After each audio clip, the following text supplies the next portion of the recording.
Hello students, आप सभी का वेलकम है एक बार फिर से आपके अपने YouTube channel success study point पे।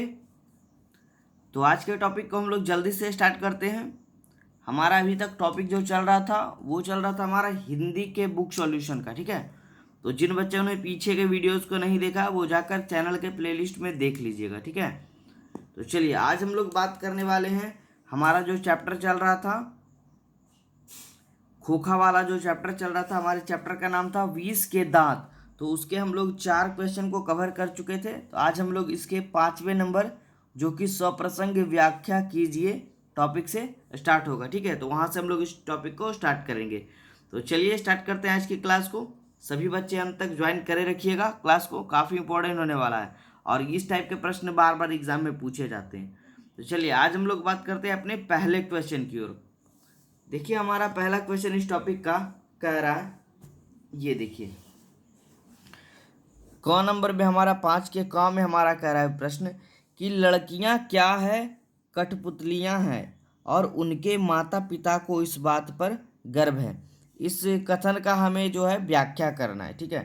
तो चलिए व्याख्या में हम लोग जानेंगे कि प्रस्तुत वाक्य, जो ये वाक्य दिया गया है वो आचार्य नलिन विलोचन शर्मा जो कि इस चैप्टर के लेखक थे के द्वारा रचित 20 के दांत, जो कि हमारे चैप्टर का नाम है, नामक शीर्षक कहानी से लिया गया है। इतना लिख देना जरूरी है सारे टॉपिक में, ठीक है। उसके बाद हम लिखेंगे इसमें कि इस कहानी में वर्णित मतलब कि दर्शाया गया है स्थिति के अनुसार, ठीक है। मतलब जो स्थिति हमें यहाँ पर वर्णन किया गया उसका मतलब इस कहानी में वर्णित स्थिति के अनुसार सेन दंपति को 5 लड़कियां थी, जैसा कि हमने चैप्टर में पढ़ा। उन्होंने 5 लड़कियों को इतनी अच्छी तहजीब और तमीज सिखाए, मतलब कि बहुत ही अच्छी शिक्षा दी कि वह जीती जागती सेन दंपति के इशारों पर चलने वाली कठपुतलियां बन गई। मतलब उन्होंने, सेन दंपति ने अपने लड़कियों को इतना अच्छा मतलब जो शिक्षा दिया कि वो उनके मतलब इशारों पे चलती थी, जैसा वो कहते थे सेन दंपति, ठीक है, वो वैसा करती थी। लेकिन और इसके लिए उसके माता पिता को क्या है, एकदम ही गर्व है कि हमारी बेटी जो है वो क्या है, एकदम कठपुतली है। तो इस टॉपिक का कहने का अर्थ यही हुआ कि इस बात का गर्व भी है माता पिता को कि लड़कियां हमारी क्या है जी, कठपुतलियां हैं। क्लियर है। चलिए सभी बच्चे अच्छे से स्क्रीनशॉट ले लेंगे और जिनको नोट करना है वो नोट कर लीजिए, ठीक है। और जिन बच्चों को नोट चाहिए वो हमारे व्हाट्सएप नंबर पे कांटेक्ट करके उसकी जानकारी ले सकते हैं। आगे बढ़ते दूसरे टॉपिक की ओर, ठीक है। चलिए देखते हैं हमारा दूसरा टॉपिक जो है वो क्या कह रहा है। देखिए हमारा ख नंबर प्रश्न कह रहा है कि खोखा के दुर्ललित स्वभाव के अनुसार ही सेनों ने सिद्धांतों को भी बदल दिया था। अब हमें इस टॉपिक का सप्रसंग व्याख्या करना है। तो इसमें भी हम लोग सेम वाक्य लिखेंगे कि प्रस्तुत वाक्य, ठीक है, प्रस्तुत वाक्य आचार्य नलिन विलोचन शर्मा के द्वारा रचित 20 के दांत, यहाँ पे इन्वर्टेड कॉमा में डाल देते हैं इसको, 20 के दांत नामक शीर्षक कहानी से लिया गया है। ये वाला टॉपिक आपको सभी में लिखना है, जितने भी मतलब जो भी चैप्टर का नाम होगा उसके जो लेखक होंगे वो स्टार्टिंग में हमारा यहाँ पे आएगा। फिर हम लोग लिखेंगे सेन साहब को 5 लड़कियां थी, जैसा कि हमने चैप्टर में पढ़ा। उनके घर में लड़के का जन्म तब हुआ था जब वे उसकी आशा छोड़ चुके थे। उनको आशा नहीं था कि अब हमारे घर में कोई लड़का होगा। इसी कारण से वे अपनी लड़की से ज़्यादा प्रेम लड़के से करते थे और उसकी हर इच्छा पूर्ति के लिए उन्होंने अपनी सिद्धांतों को बदल डाला। मतलब उन्होंने अपने बच्चे के इच्छा के लिए सारे सिद्धांत को ही बदल दिया। जो उनका लड़का बोलता था वो ऐसे वैसे वो सेन दंपति करते थे, ठीक है। मतलब इस टॉपिक का कहने का अर्थ यही हुआ कि खोखा के दुर्ललित स्वभाव के अनुसार, मतलब खोखा के बहुत ही बिगड़ेले स्वभाव के कारण सेनों ने, मतलब सेन दंपति ने सिद्धांतों को भी बदल दिया। मतलब अपने जितने भी क्रियाकलाप थे, पहले वाला जितना भी नियम कानून था, सबको उन्होंने क्या किया, बदल दिया। क्लियर है। चलिए आगे बात कर लेते हैं नेक्स्ट टॉपिक की ओर। ये देखिए ग नंबर भी हमारा है, इसमें 4 टॉपिक है हमारा जो कि घ तक चलेगा।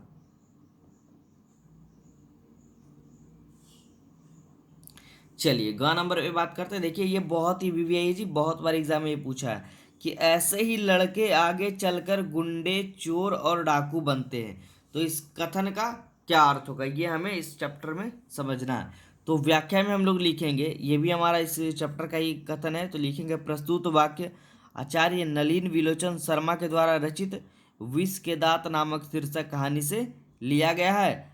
उसके बाद हम लोग लिखेंगे मदन गिरधर लाल का एक पुत्र था, जैसा कि हमने पढ़ा था चैप्टर में, जिसे सेन साहब की कार को देखने के कारण ड्राइवर ने उसे धक्के मार दिया और धक्के मारकर क्या किया, गिरा दिया, जिसके कारण मदन सेन साहब के सामने बार बार ड्राइवर को मारने के लिए ललक रहा था, मतलब उताहुल हो रहा था कि बार बार वह ड्राइवर को मारना चाह रहा था, क्योंकि उसने उसको धक्के मारकर गिरा दिया था, जिसके कारण सेन साहब ने गिरधर लाल को बुलाकर डांटा कि अपने लड़के को सुधारो, क्योंकि ऐसे ही लड़के जो हैं वो आगे चलकर गुंडे, चोर और डाकू बनते हैं। ठीक है, तो इस टॉपिक का कहने का अर्थ यही हुआ। ठीक है, उम्मीद है सारे बच्चे को ये टॉपिक समझ में आ गया होगा। आगे बात कर लेते हैं इसके अगले टॉपिक की ओर। ठीक है, चलिए, बहुत ही अच्छा टॉपिक ये भी है जी। देखिए, कह रहा है हंस कौओं की जमात में शामिल होने के लिए ललक गया। अब इस टॉपिक का क्या अर्थ है इसको हम जानते हैं, फिर इसमें वही लिखेंगे हम लोग कि प्रस्तुत वाक्य आचार्य नलिन विलोचन शर्मा द्वारा रचित विष के दांत नामक शीर्षक कहानी से लिया गया। ये हमें सब में लिखना, टोटल टॉपिक में जो भी चैप्टर का इस कथन आएगा। ठीक है, फिर हम लोग लिखेंगे इसमें कि एक दिन शाम में खोखा अपने छत पर टहल रहा था।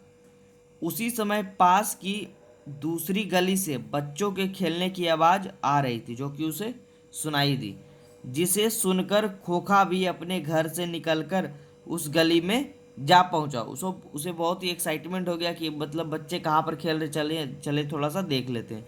और उस बच्चों के साथ खेलने के लिए वह मचल उठा। देखिए यहाँ पे थोड़ा सा दिक्कत हो रहा है, देखिए मचल उठा, इसलिए लेखक ने ऐसा कहा।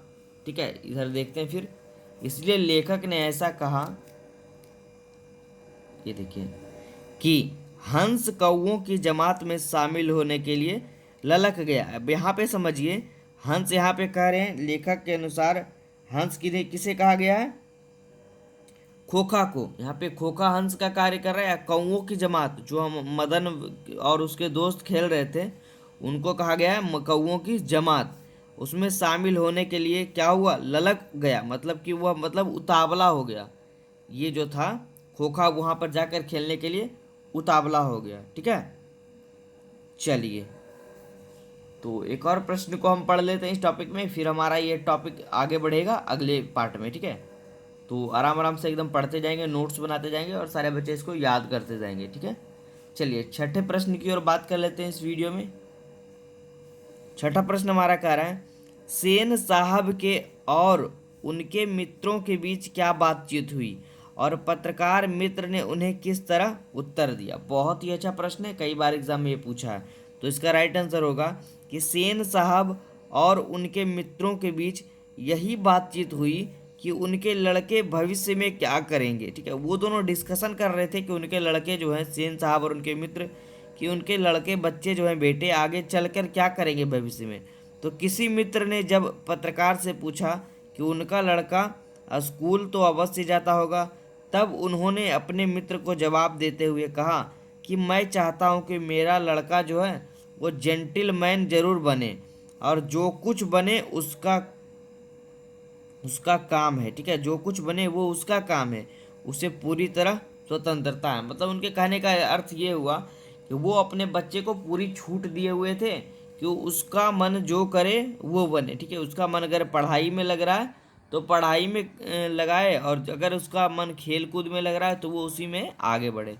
उनके कहने का अर्थ यही था। ठीक है, तो आप सभी को ये वीडियो ज़रूर अच्छा लगा होगा, तो सारे बच्चे हमें कमेंट बॉक्स में लिख कर बताएंगे, और आगे की वीडियो का इंतज़ार करिए। बहुत ही जल्द आपके सामने हिंदी के नेक्स्ट टॉपिक की ओर हम बढ़ेंगे, और संस्कृत का भी बुक सॉल्यूशन हमारे चैनल पर बहुत ही जल्द स्टार्ट होने वाला है, और मैथ का टॉपिक तो चल ही रहा है। ठीक है, तो बस आप लोग सपोर्ट बनाए रखिए। सक्सेस स्टडी पॉइंट के वीडियोज़ को ज़्यादा से ज़्यादा शेयर करिए, लाइक करिए, और चैनल को सब्सक्राइब जिन बच्चों ने नहीं करा है वो ज़रूर कर लीजिए। ठीक है, तो चलिए आज की वीडियो को यहाँ तक ही रहने देते हैं।